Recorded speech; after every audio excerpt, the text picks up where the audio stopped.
ओम श्री गणेशाय नमः। नमस्कार फ्रेंड्स, कैसे हैं आप सब। आशा करती हूँ सभी बहुत अच्छे होंगे। मैं पूजा वेलकम करती हूँ आप सभी का आपके अपने यूट्यूब चैनल अंकित वास्तु ज्ञान में। फ्रेंड्स, हर मांगलिक काम और देवी देवताओं की पूजा से पहले भगवान श्री गणेश की पूजा की जाती है। इसीलिए श्री गणेश को प्रथम पूज्य भी कहा जाता है।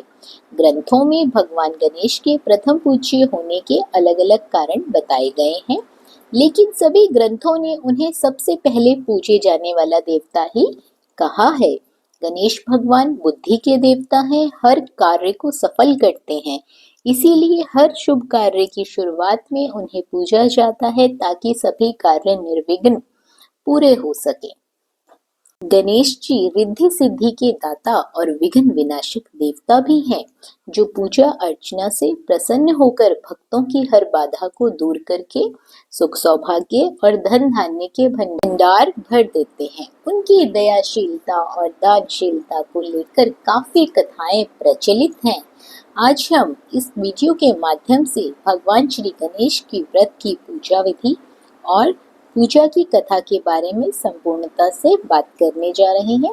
भगवान श्री गणेश की पूजा पहले की जाती है। महिलाएं खासकर अपने पति की लंबी आयु के लिए भगवान श्री गणेश की पूजा जरूर करती हैं। ऐसी मान्यता है कि भगवान श्री गणेश की पूजा करने से पति की लंबी आयु होने के साथ साथ ससुराल हमेशा खुशियों से भरा रहता है। वहां कभी भी कोई भी दुख दरिद्रता नहीं आती है।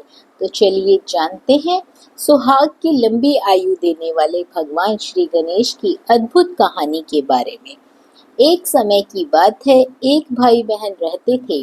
बहन का नियम था कि वह अपने भाई का चेहरा देखे ही खाना खाती थी। हर रोज वह सुबह उठती, जल्दी जल्दी सारा काम करती, उसके बाद भाई का मुंह देखने के लिए उसके घर जाती थी। एक दिन रास्ते में एक पीपल के नीचे गणेश जी की मूर्ति रखी थी। उसने भगवान के सामने हाथ जोड़कर कहा, मेरे जैसा अमर सुहाग और मेरे जैसा अमर पीहर सबको दीजिए। यह कहकर वो आगे बढ़ जाती थी। जंगल की झाड़ियों के कांटे उसके पैरों में चुभा करते थे। एक दिन भाई के घर पहुंची और भाई का मुंह देखकर बैठ गई। तो भाभी ने कहा, पैरों में क्या हो गया? ये सुनकर उसने भाभी को जवाब दिया कि रास्ते में जंगल के झाड़ियों के गिरे हुए कांटे मेरे पाँव में चुभ गए हैं। जब वह वापस अपने घर आ जाए तब भाभी ने अपने पति से कहा कि रास्ते को साफ करवा दो, आपकी बहन के पाँव में बहुत सारे कांटा चुभ गए हैं। भाई ने तब कुल्हाड़ी लेकर सारी झाड़ियों को काटकर रास्ता साफ कर दिया, जिससे गणेश जी का स्थान भी वहां से हट गया। ये देखकर भगवान गुस्सा हो गए और उसने भाई के प्राण हर लिए। लोग अंतिम संस्कार के लिए जब भाई को ले जा रहे थे तब उसकी भाभी रोते हुए लोगों से कही, थोड़ी देर रुक जाओ, उसकी बहन आने वाली है। वह अपने भाई का मुंह देखे बिना नहीं रह सकती, उसका ये नियम है। तब लोगों ने कहा, आज तो देख लेगी पर कल कैसे देखेगी? रोज दिन की तरह बहन अपने भाई का मुंह देखने के लिए जंगल में निकली। तब जंगल में उसने देखा कि सारा रास्ता साफ किया हुआ है। जब वह आगे बढ़ी तो उसने देखा कि सिद्धि विनायक को भी वहां से हटा दिया गया है। तब उसने जाने से पहले गणेश जी को एक अच्छे स्थान पर रखकर उन्हें स्थान दिया और हाथ जोड़कर बोली, भगवान मेरे जैसा अमर सुहाग और मेरे जैसा अमर पीहर सबको देना। ये बात बोलकर वो आगे निकल गई। भगवान तब सोचने लगे, अगर इसकी नहीं सुनी तो हमें कौन मानेगा, हमें कौन पूजेगा। तब सिद्धि विनायक ने उसे आवाज दी, बेटी इस खेजड़ी की 7 पत्तियां लेकर जा और उसके कच्चे दूध में घोलकर भाई के ऊपर छींटा मार देना, वह उठकर बैठ जाएगा। ये सुनकर जब बहन पीछे मुड़ी तो वहां कोई नहीं था। फिर वह ये सोचने लगी कि ठीक है, जैसा सुना है वैसा कर लेती हूँ। फिर वह 7 खेजड़ी की पत्तियां लेकर अपने भाई के घर पहुंची। उसने देखा वहां कई लोग बैठे हुए हैं, भाभी बैठी रो रही है और भाई की लाश रखी है। तब उसने उस पत्तियों को बताए हुए नियम के तहत भाई के ऊपर इस्तेमाल किया। उसका भाई उठकर तभी बैठ गया। भाई बोला बहन से, बोला मुझे बहुत ही गहरी नींद आ गई थी।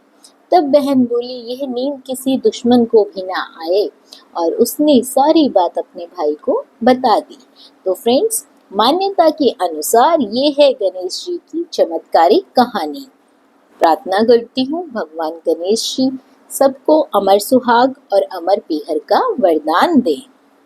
भगवान श्री गणेश की काफ़ी कथाएं प्रचलित हैं। उनमें से एक बुढ़िया से खीर खाने की लोक कथा बहुत ही ज़्यादा प्रसिद्ध है। गणेश जी किस प्रकार बुढ़िया माई के कटोरे से खीर खाते थे, वो हम इस वीडियो के माध्यम से आगे सुनेंगे। एक बार भगवान गणेश बाल रूप में चुटकी भर चावल और चम्मच में दूध लेकर पृथ्वी लोक में निकल पड़े। वे सबको अपनी खीर बनाने को कहते जा रहे थे, पर सबने उनकी बात को अनदेखा किया। इसी दौरान एक गरीब बुढ़िया ने उनकी खीर बनाकर स्वीकार कर एक भगोना चूल्हे पर चढ़ा दिया। इस पर गणेश जी ने घर का सबसे बड़ा बर्तन चूल्हे पर चढ़ाने को कहा। बुढ़िया ने बाल लीला समझते हुए घर का बड़ा भगोना उस पर चढ़ा दिया। कुछ देर में ही एक चमत्कार हुआ। गणेश जी के दिए चावल और दूध बढ़ते चले गए और पूरा भगोना उससे भर गया। इसी बीच गणेश जी नहाने के बाद खीर खाने की बात कहते हुए वहां से चले गए। पीछे से बुढ़िया के पोती पोते आए तो भूख देख लगने लगी, तो कहने लगे बुढ़िया ने उन्हें खीर खिला दी। खीर बनते देख रही पड़ोसन को भी बुढ़िया ने एक कटोरा भरकर खीर दे दी। बेटे की बहू ने भी चुपके से एक कटोरा खीर खाने के साथ एक कटोरा खीर छिपा दी। इसके बाद भूख लगी तो बुढ़िया ने भी खाने के लिए खीर हाथ में ले ली और बोली, आजा रे गणेशा, खीर खा ले। तभी गणेश जी वहां पहुंच गए और बोले कि मैंने तो खीर पहले ही खा ली। जब बुढ़िया ने पूछा कि कब खाई, तो वे बोले जब तेरे पोती पोती पड़ोसन और बहू ने खाई तभी मेरा पेट भी भर गया। इसके बाद जब बुढ़िया ने बाकी बची खीर के उपयोग के बारे में पूछा तो गणेश जी ने उसे नगर में बांटने को कहा। जब बुढ़िया ने खीर बांटी तो राजा को भी इसका पता लग गया। इस पर उसने बुढ़िया को अपने दरबार में बुला लिया। सारा माजरा जानकर उसने बुढ़िया की खीर का भगोना ही अपने पास मंगवा लिया। पर राजा के महल में जैसे ही वहां पहुंचा तो वो पूरा भगोना उसमें कीड़े मकोड़े और जहरीले जानवर गिर गए। यह देख राजा ने वह बर्तन वापस बुढ़िया को दे दिया, जो उसके घर ले जाते ही वापस पहले जैसा हो गया। इसके बाद बुढ़िया ने फिर गणेश जी से बची हुई खीर के उपयोग के बारे में पूछा तो उन्होंने झोपड़ी के कोने में गाड़ देने को कहा। ऐसा करके बुढ़िया माई रात को सो गई और गणेश जी उसकी झोपड़ी को लात मारते हुए अंतर ध्यान हो गए। अगले दिन जब बुढ़िया उठी तो उसे अपनी झोपड़ी महल में बदली हुई दिखी और खीर के बर्तन सोने जवाहरात से भरे हुए मिले। गणेश जी की कृपा जानकर बुढ़िया माई काफी प्रसन्न हुई। हे गणेश जी महाराज, आपने जैसा फल बुढ़िया को दिया वैसा सबको देना। कथा कहने वाले और हुंकार भरने वाले, साथ ही कमेंट बॉक्स पर जय गणपति महाराज लिखने वाले सबके घर के इस भंडारे हमेशा भरे रखना।